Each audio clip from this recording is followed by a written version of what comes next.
Manusia memiliki rasa ingin tahu yang besar. Semua persoalan dia mau tahu duluan. Bukan hanya persoalan sendiri, bahkan persoalan orang lain, persoalan tetangga, persoalan siapa saja, dia mau mengetahuinya.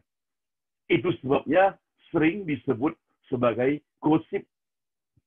Gosip itu enak diceritakan, karena bukan menceritakan diri sendiri. Pertanyaannya, apakah kita boleh gosip? Gosip itu seakan-akan menceritakan sesuatu hal yang belum tentu terjadi. Bisa juga sesuatu yang sudah terjadi, tapi orang lain belum mengetahui. Lalu diceritakanlah dengan sesuka hati. Kadang tanpa sengaja. Kadang juga ada yang sengaja. Ada banyak gosip yang terjadi tatkala orang seakan-akan melakukan kebaikan. Dalam persekutuan doa misalnya, dia katakan, mari doakan si Anu, karena dia begini. Nah, dia sudah menceritakan gosipnya. Dia sudah menceritakan masalahnya. Karena belum tentu orang tersebut mau masalahnya disampaikan kepada orang lain. Dia bisa malu, dia merasa kecewa, dia bisa marah. Karena masalahnya disampaikan di forum terbuka. Inilah gosip.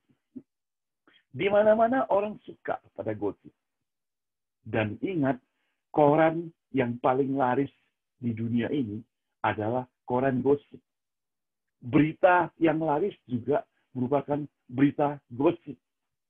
Nah, saudara yang dikasihi Tuhan, saya ingin menyampaikan kepada Anda dan kita sekalian yang saya pelajari bahwa ada sebuah puisi Arab yang menceritakan bagaimana sikap kita kalau kita ingin menceritakan masalah orang lain itu atau sebuah masalah disampaikan kepada orang lain.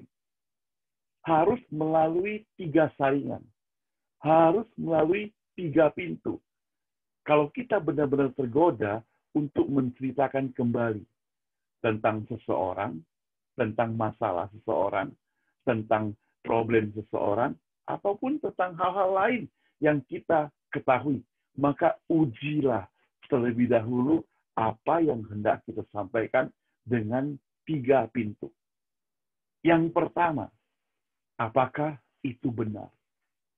Kita tanya pada diri kita sendiri, apakah yang mau kita sampaikan itu benar? Kita boleh cari pendidikan di luar, kita boleh survei, kita boleh tanya sana-sini, apakah yang akan kita sampaikan itu benar atau tidak. Supaya kita tidak tergopoh-gopoh menyampaikannya. Yang kedua, apakah itu perlu? Perlukah itu disampaikan?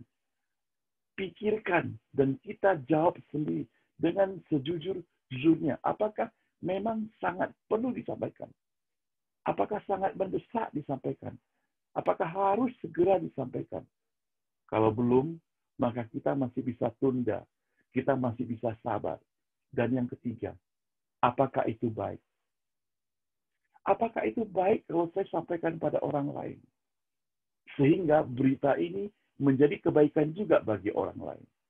Nah, kalau berita itu memang benar-benar baik, dan setelah Anda sampaikan, Anda mengalami kesejahteraan, maka apabila telah melewati ketiga pintu ujian ini, dan Anda tetap ingin menyampaikannya, sampaikanlah kepada orang lain. Sampaikanlah kepada orang lain. Apapun resikonya, apapun akibatnya. Karena sudah melalui saringan. Karena sudah melalui apa yang kita pikirkan matang-matang. Nah, saudara yang dikasihi Tuhan, yang paling penting adalah jangan menfitnah.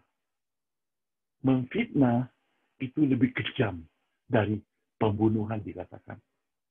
Jadi kalau kita fitnah orang lain, artinya apa yang kita ceritakan tidak benar, tapi dibesar-besarkan, membuat orang lain percaya membuat orang lain telah mempunyai konsep seperti itu, membuat orang lain telah menegatifkan orang tersebut, maka Anda sangat kejam sekali. Saudara yang dikasihi Tuhan, Tuhan Yesus tidak pernah ceritakan gosip. Dan dia tidak pernah mengajarkan kita bergosip-gosipan. Dia mengajarkan kita menceritakan kebenaran. Jadi yang benar, katakan ya. Kalau salah, katakan salah. Itu yang ditegaskan oleh Tuhan Yesus. Dia tidak pernah membalikkan kebenaran. Dan kita sebagai anak Tuhan, kita sebagai orang-orang percaya, kita sebagai orang-orang yang setia kepada Tuhan, terlepas dari saringan-saringan yang sudah kita lewati, kita harus ingat bahwa kita harus menyampaikan kebenaran karena kita adalah pengikut Tuhan Yesus. Amin, saudara. Tuhan memberkati Anda. Tuhan memberkati kita semuanya.